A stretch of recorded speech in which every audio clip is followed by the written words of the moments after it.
Hi friends, இன்றைக்கி காலை பொழுதில் ஒரு சிந்தனை தொழில நம்ம ஒரு குட்டி கதையை பார்க்கலாம்.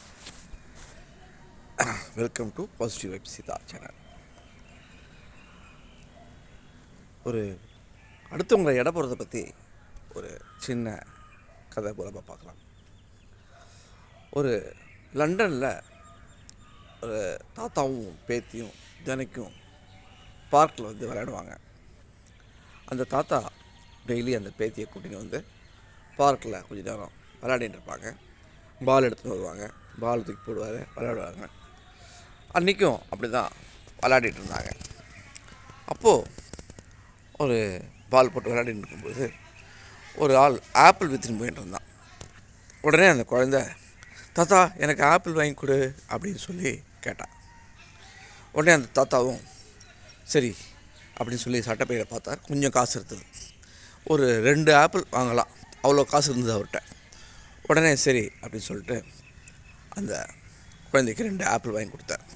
இந்த கையில் ஒன்று அந்த கையில் ஒன்று வச்சுன்னு அந்த பாப்பா அழகாக விளையாடினே வந்தது. தாத்தா உடனே இந்த பாப்பாட்ட, ஒரு ஆப்பிள் உனக்கு, ஒரு ஆப்பிள் தாத்தாக்கு, ஓகேவா அப்படின்னு சொன்னார்.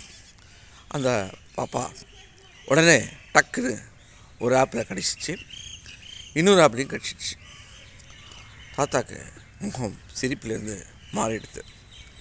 என்ன இது, இந்த குழந்தை இப்படி வளர்த்துருக்காங்க, அடுத்தவங்களுக்கு கொடுத்துட்டு சாப்பிடணுன்ற அந்த எண்ணெய் இல்லாமலே வளர்ந்துருக்கு அப்படின்னு சொல்லி அந்த தாத்தா யோசிக்கும்போது, அந்த தாத்தா அந்த குழந்தை வந்து ஒரு ஆப்பிளை நீட்டி, தாத்தா இது நல்ல இனிப்பாக இருக்குது, உங்களுக்கு இனிப்பு பிடிக்கும் இல்லையா, இந்த ஆப்பிளை சாப்பிடுங்க தாத்தா அப்படின்னு சொல்லி அந்த ஆப்பிளை குழந்தை தாத்தாக்கிட்ட கொடுத்தது.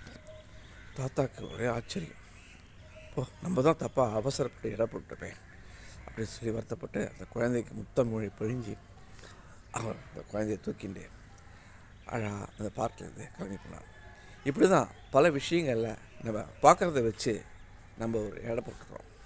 அது கடைசியில் நமக்கு உண்மைன்னு தெரிய வரும்போது தான் நம்ம ஃபீல் பண்ணுறோம், நம்ம அவசரப்பட்டு இடம் போட்டோமே அப்படின்னு சொல்லிட்டு. Thank you friends. இன்றைய சிந்தனை துளி உங்களுக்கு பிடிச்சிருக்குன்னு நினைக்கிறேன். கமெண்ட் பண்ணுங்கள், லைக் பண்ணுங்கள், சப்ஸ்கிரைப் பண்ணுங்கள். Thank you friends.